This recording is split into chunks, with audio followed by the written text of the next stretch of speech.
Landlords in California paid an activist group to oppose a Bay Area rent control measure.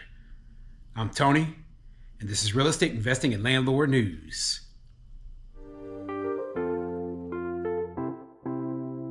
All right, so I have an interesting story for you today, and it's coming out of the state of California, and it has to do with rent control and what landlords are doing to fight against these ridiculous rent control measures that are being proposed in places like California. So obviously in the Bay Area, a lot of the area has rent control in place. And what some of the cities and local municipalities are trying to do is make it even more strict than the statewide rent control.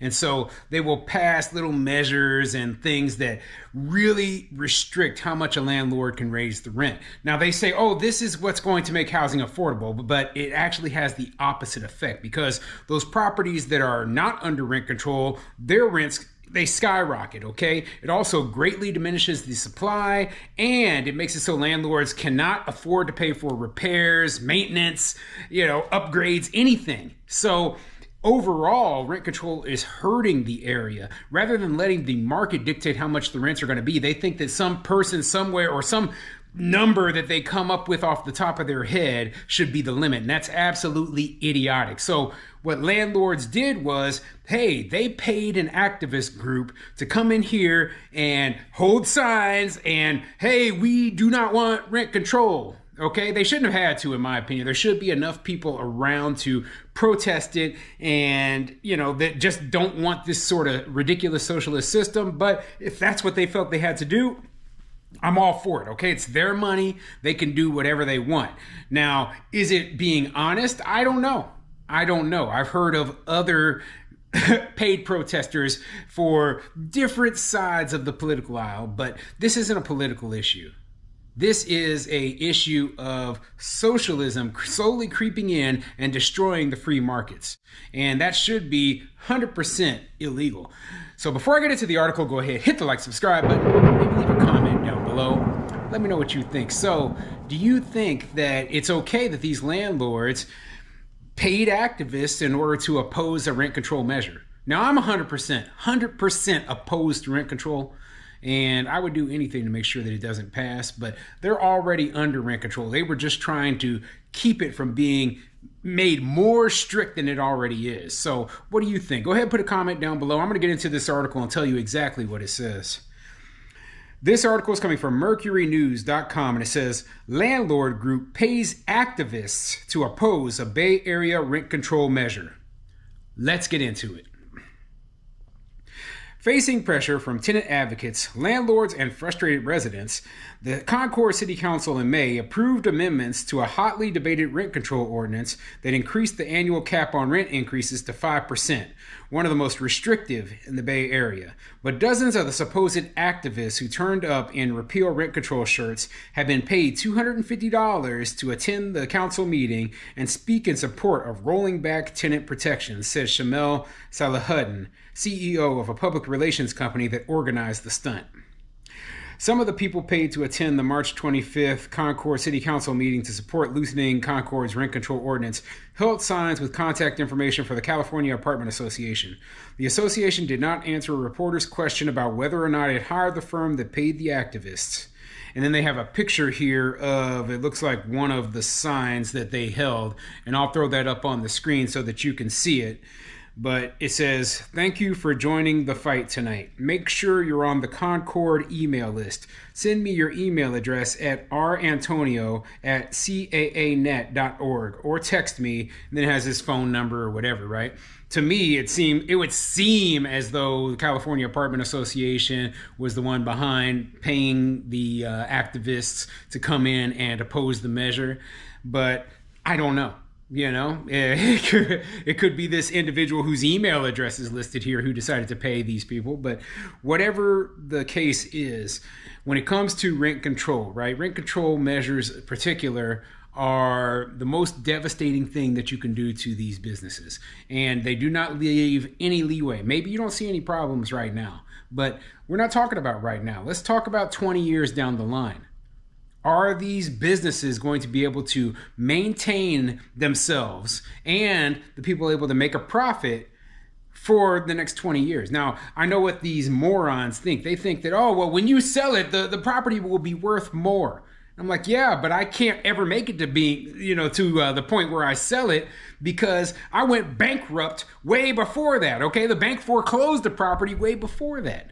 So you're actually diminishing the value of these properties. You're hurting the landlords. You're hurting the markets. You're hurting the tenants. I mean, we've all heard all of the things that they said about rent control. So yes, I believe we should oppose it. Do I think this is the exact right method? No. Here is my method, right? I'm not paying any protesters. I'm not even dealing with this nonsense, okay? I am going somewhere where they don't have rent control, period. That's it. I'm not buying a single property in a place that they have rent control. I know these people are making a ton of money, okay? I know that some of them have great strategies for making money. And some of them bought in before all of these restrictions were put in place. Those are the people I really feel sorry for. The people who bought in, they were under one set of rules, and then all of a sudden those rules changed because you have a more progressive set of politicians put into office, and they want to hurt the business owners. They think that everybody who owns a business and who is doing well is evil. Well, you know what? I don't agree with that, and I do feel bad for those people. But if you bought a property in this area with rent control already in place, and your strategy was, to hopefully be able to make money, I personally wouldn't do that, okay? I personally think that's not the best way to go about doing it. And there's plenty of places throughout the entire country that you can make a ton of money on and don't have these policies in place.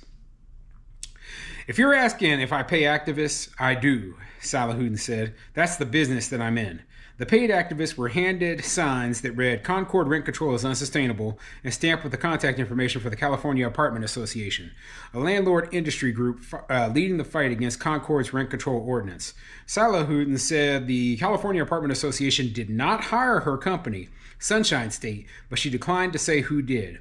When asked if it had hired Salahuddin's firm, the California Apartment Association did not answer. In a statement, the group said those who supported the amendment had been victimized by rent control activists who behaved in a disturbing and unacceptable manner during the meeting. I wouldn't doubt that one bit, okay? These people are basically communists who, they hate anybody who wants to fight for businesses and for our constitutional rights, okay? And so, especially in these very far left-leaning places, I mean, they act like they're unhinged. They act absolutely crazy. So it wouldn't surprise me one bit that at the meeting that they were misbehaving. I haven't seen the video or nothing, but anyway, let me continue. The Concord City Council meetings on February 25th and March 25th highlight the need for enhanced security measures to protect community members, city staff, and council members when groups engage in a pattern of behavior that disrupts democracy over policy disagreements. Rovi Lynn Antonio, a spokesperson for the association, said in a statement. Concord resident Jackson Brody, 27, was one of those paid to attend the March 25th meeting. He said he saw a listing on Craigslist a week ahead of the vote indicating that staff was needed for a public relations event. After he responded, he was called by an event organizer who said he would be helping to advance a more moderate approach to rent control in Concord. He and around 30 other hired workers met in Baldwin Park across the street from Concord City Hall, as instructed by Salahuddin's team. And, the question is, are they actually opposed to rent control or opposed to increasing rent control and they were paid? Or is it they have no opposition to rent control whatsoever, and the only reason they were saying that they opposed it was because they were getting paid, right? That's a good question. Now, is it important? No, absolutely not. Okay, whatever it takes to make sure that rent control doesn't pass. That's my opinion. What do you think? Okay, put a comment in the comment section down below.